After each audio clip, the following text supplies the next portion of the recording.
లీకుల వీరులున్నారా? ప్రతిపక్ష పార్టీకి కోవర్టులున్నారా?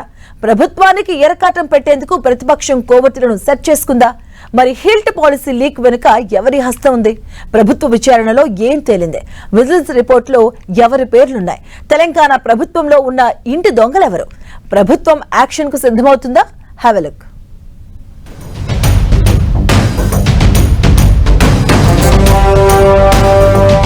తెలంగాణ సెక్రటేరియట్లో లీకు వీరులు,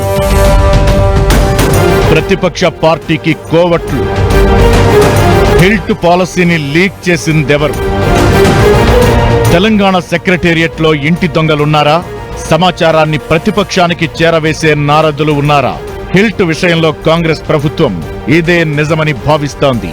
హైదరాబాద్లోని ఔటర్ లోపల పరిశ్రమల భూముల్ని మల్టీయూజ్ జోన్లుగా మార్చేందుకు Hyderabad industrial lands transformation policy తీసుకొచ్చింది ప్రభుత్వం. ఈ విషయంపై అధికారిక ప్రకటన రాకముందే హిల్ట్ పాలసీ మొత్తం లీక్ అవడంతో కాంగ్రెస్ ప్రభుత్వం షాక్ అయింది. జీవో 27 విడుదలకు ముందే విపక్షాలకు సమాచారం అందడంపై ముఖ్యమంత్రి రేవంత్ రెడ్డి సీరియస్ అయ్యారు. పాలసీ తయారీ దశలోనే అందులోని అంశాలు బయటకు రావడంపై ఆరా తీస్తున్నారు. అసలు అంతర్గతంగా ఏం జరుగుతుందో తేల్చాలని విజిలెన్స్ విచారణకు ఆదేశాలు జారీ చేశారు.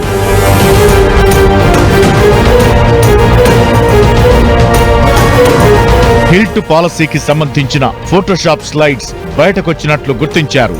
ఇది పాలసీ డ్రాఫ్ట్ లేదా కేబినెట్ నోట్స్ నుంచి తీసుకున్నవిగా తెలుస్తోంది. BRS working president KTR Hyderabad లో ప్రెస్ మీట్ పెట్టి మరీ హిల్ట్ పాలసీ 5 లక్షల కోట్ల రూపాయల భూ స్కామ్ గా ఆరోపించారు. అప్పటికి ప్రభుత్వం జీవో కూడా జారీ చేయలేదు. జీవో విడుదలకు ముందే పాలసీలోని ప్రతి అంశం పూసగుచ్చినట్లు బయటకొచ్చాయి. కేటీఆర్ ఈ లీక్స్ ఆధారంగానే ప్రెస్ మీట్ లో ప్రభుత్వంపై అటాక్ చేశారు. తరువాత ప్రభుత్వం జీవో 27 విడుదల చేసింది. ఈ ఆర్డర్లో ఔటర్ రింగ్ రోడ్ లోపల 22 పరిశ్రమల పార్కుల్లో 9292 ఎకరాల భూములను కమర్షియల్, రెసిడెన్షియల్ ఉపయోగాలకు మార్చే వివరాలు ఉన్నాయి. జీవో విడుదల కాకముందే జీవోలోని అంశాలు బయటకొచ్చాయని తేలిపోయింది. ఈ టైం లైన్ ద్వారా పాలసీ తయారీ దశలోనే సమాచారం లీక్ అయినట్లు స్పష్టమవుతోంది. ప్రభుత్వం ఈ లీక్ ను తీవ్రంగా పరిగణించి CM office, chief secretary office లో కోవట్లను గుర్తించే పనిలో పడింది. ఇందుకోసం విజిలెన్స్ విచారణకు ఆదేశాలు జారీ చేశారు. ఇందులో మిడ్ లెవెల్ అధికారులు, మంత్రుల ఆఫీస్ సిబ్బంది, సీనియర్ అధికారుల ఛాంబర్లు అన్నింటిపై నిఘా పెట్టి విచారణ జరిపారు.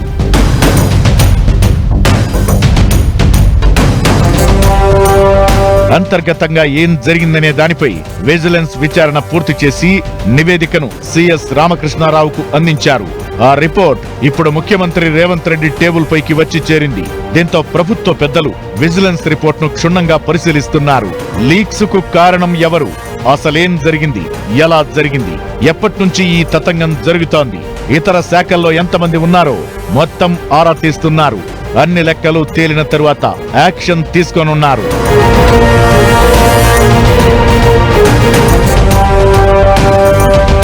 అయితే పరిశ్రమల శాఖలో కీలకంగా ఉన్న ఓ వ్యక్తి నేరుగా కేటీఆర్ కు ఫోన్లో పంపారన్నది స్పష్టమవుతోంది. ఆయన ప్రభుత్వంలో కీ రోల్ గా కూడా ఉన్నారట.